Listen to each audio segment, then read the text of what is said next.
Čaute ľudia, moje meno je Marko, dneska si tam pri ďalšom novom pranku. Tento prank je tak trochu na maminu a trochu aj na brata. V tomto pranku pôjde o to, keďže je Halloween a keďže sa teraz strašne veľa riešia klany, tak ideálne je kúpiť klan masku. Lenže tu som nenašiel a som si povedal, spravím prank, mi to vyjde buď na maminu alebo na brata a našiel som ako tak podobnú masku klana, jednoducho strašidelnú masku a jednoducho teraz som na marotke a mamina maximum chodil do školky, mamina do roboty, tak som mal jednoducho príležitosť istú masku kúpiť, takže som tú masku išiel kúpiť, som to schovával a čakal som na príležitosť, kedy niekde spolu a ja sa vyhovorím, že sa mi jednoducho nechce a niekde sa schovám a volám, ako to spravím. A to práve teraz nastalo. A spravil som to tak. Mamine som volal, že sa zdržím u niekoho a vedel som, že ju to nasere. Kamery som schoval jednu dole, dole som schoval mobil, hore som schoval kameru revolučnú. No jednoducho aj dole som schoval, aby to bolo na dve zábery. No, tak som mamine zavolal, že čuže vlastne doma som ich sledoval z balkóna, ja som sa schoval na balkón a hovoril som, že som nie doma, že som u kamaráta, že sa zdržím. Ona som prakticky sa nastrál, lebo sa ona vždy nasere, keď proste meškam alebo som dlhšie vonku.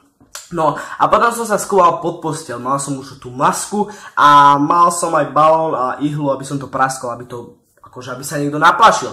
Schoval som sa pod posteľ a čakal som, že či niekto pôjde hore, lebo som rátal s tým, že keď nebudem doma, Maxim často chodí tedy do mojej izby, robí blbotiny, schováva mi tam, hľadá mi tam veci, tak som rátal, že jednoducho tam niekto pôjde a najideálnejšie, že veci sa na posteľ, ja som pod posteľ, som sa tam schoval, nikto sa pod posteľ nebude pozerať a jednoducho tam ten balón prasknem a vyskočím s tou maskou. Vy sa akurát pozeráte na Halloween, brutálny, drastický prank na maminu aj na brata. Akurát som prišiel zvonku a akurát to tu všetko chystám, dávam sa kamery, všetko pripravujem a za nejakú chvíľu zavolám mamine, už keď budem počuť, že sú vlastne tuto vnútri, ja sa skúvam do také miestnosti, kde vlastne nebude to počuť, že som doma, alebo poprípade na balkón budem vidieť, že prišli a zavolám jej, že vlastne prídem až večer a že veď ma nečaká, ona sa vždy za toto sa jednoducho vždy zasere a budete to vidieť aj na kamere, takže aby ste si nemysleli, že si vymýšľam a potom budete vidieť aj ďalšiu kameru, ktorá je umiestnená hore a uvidíme, ako nám to všetko vyjde.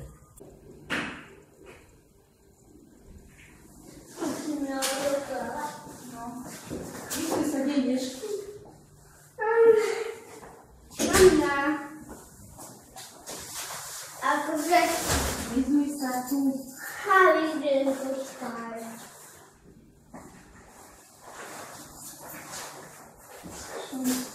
Dobre, toto mám, toto tiež standa, potom si musím ísť čo hore, večiasku. Môžem? Môžem, dobre. No.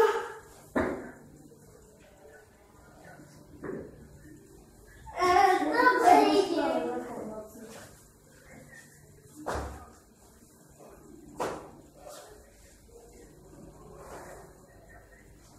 Čo mi dávajú ako vágiver, možno?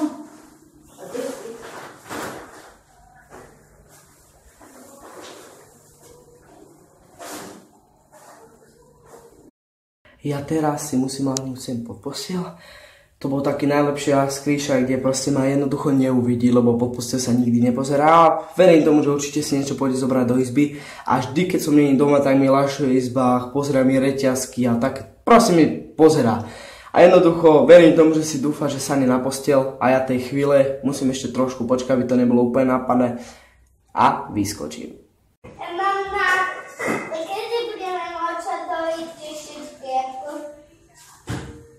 Spravím to, čo mám. A mama, to tak nevieš, to je... A mama, ty si tomu močatovi menila vodu. Áno. Však domu mení, len ja. No, ráno malku mení vodu. A počúvaj, mamina, a Luka čo? Šalát čo? Šalát, môžeš pod zobrať šalát. Zle sa v tom dýcha, to je jediná nevýhoda.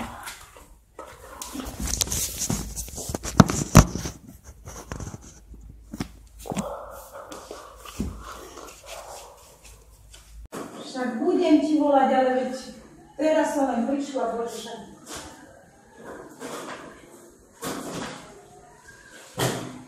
No tak to má to za Zabuď kamarát. To určite. Akému kamaráta, že nemáš kamaráta. No ja ti dám pekne domov šuču. To zase bola ako somarinu dať za mňa tiež. Dobre. No. Čo? Mama. Ale kto teba volá? Ma nerozšuj, Marko. Čo myslíš, že čo som padla ščerešne? Však ja viem, že ty volá, čo špekuluješ. Žiadne také.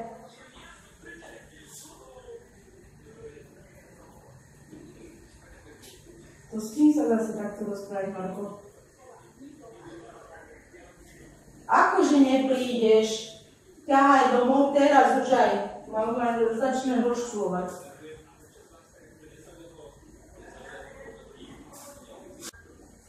Mama, potom pôjdem čistiť močovú klietku, inak si zobrať večer, dobre?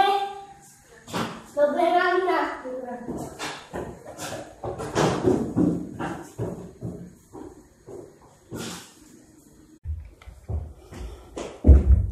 Dobre.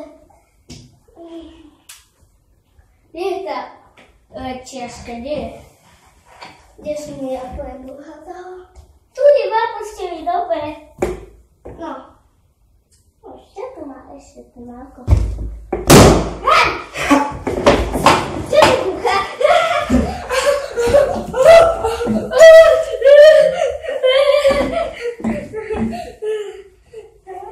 Hej! Hej! Mám, čo si to špáť? Dám ti špátku, dám ti špátku. Takže ľudia, dúfam, že sa vám tento prank páčil. Ak sa vám páči, určite sa dajte like. Pozor, dáme si takú challenge, takú výzvu, všetko možné. Ak na tento prank dáte 500 lajkov, tak pôjdem jednoducho, zohnám si, alebo objedám kostým Klavna aj s maskou a pôjdem jednoducho tak trošku tme, aj s kameramanom, točiť sociálny experiment ako strašní ľudia, alebo aj cez svetlo, niečo vymyslím, ja niečo vymyslím. Takže dajte sem 500 lajkov a toto video zdieľajte všade možne a veď to má čo najväčší hype, veď vidím či už na zliadnutiach, či už na lajkoch, či už na zdieľaniach, či už na komentároch, jednoducho veď to tu lieta, ako keď zdieľam nové video v sociálnych sieťach, tak veď to lieta, takže to zdieľajte a ja už niečo vymyslím, možno to nebude presne strašení ľudia, ale niečo také vymyslím tej tematike Klavny, keďže sa to teraz tak rieši, tak by som bol debil, keby to nevyužijem druhýkrát, možno aj tretí. Takže zdieľajte, lajkujte, odoberajte, komentujte to, reakcie, dávajte dislajky, dávajte hejty, dávajte čo chcete a čaute. A ja idem preč.